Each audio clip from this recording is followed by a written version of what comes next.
Well, last night, the Academy Awards handed out the Best in Film for the year. And this morning, our Eric Elkin is handing out the Best in Local Sports. So the Oscar goes to... All right, so before we do the first one, this is kind of how it works. We actually take real categories from the Academy Awards and we put a little sports twist on it. So we're going to start off with the best sound, which is the best sound bite.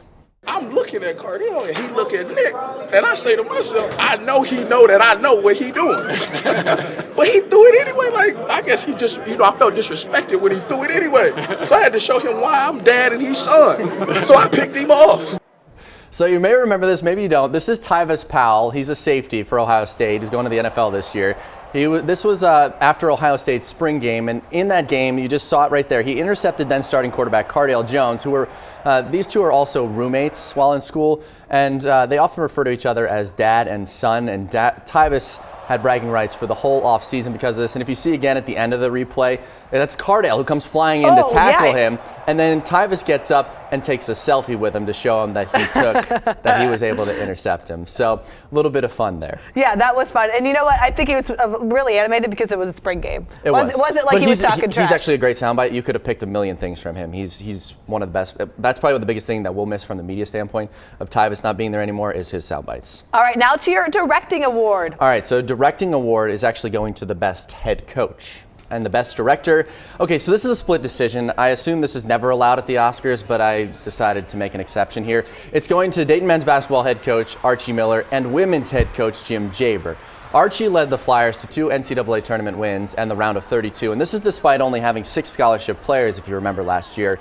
Meanwhile, Jaber led the Flyers on a historic run to the Elite Eight, where they hung tough with eventual national champion UConn Huskies. Yeah, I think you're correct in that. I'll We're allow you to give it do a co-award. Yeah. Since, it's our show, we can let that happen. We can do whatever we want. All right, the actress in a leading role. Okay, so a little play off of actress in a leading role is the best actress, which is the best female athlete. Our best actress award goes to Dayton basketball's Allie Malott. The Middletown native capped off a storied Flyer career as the 7th highest scorer in UD women's basketball history, but she made history last spring, becoming the first Flyer to ever be selected in the WNBA draft.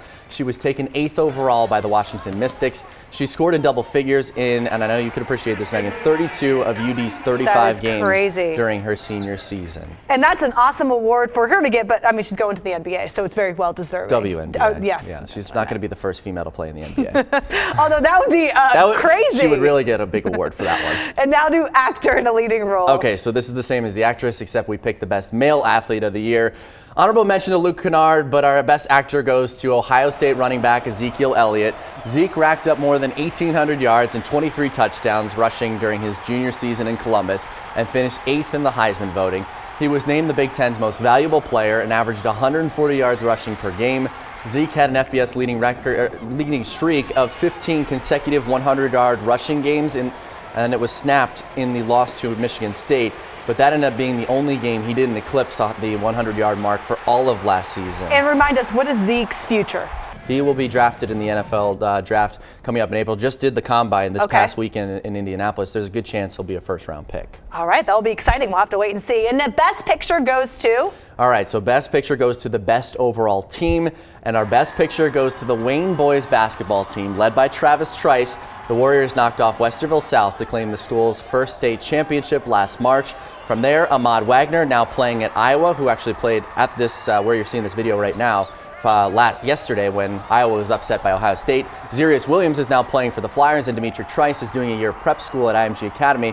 But the Warriors are still rolling despite those departures. They've won 33 straight games. They haven't lost a game since February 20th of last year, and they're rolling on through the postseason right now. Wow, so stay tuned. They could end up winning again. They've got a really good chance of going back-to-back this year. That would be awesome. Hey, high five. That was Thanks. fun. Good job. So I'll post some more. Actually, I'm going to do, we have some other categories, obviously, that we didn't have time to get to, so I'll post those on Facebook after the show.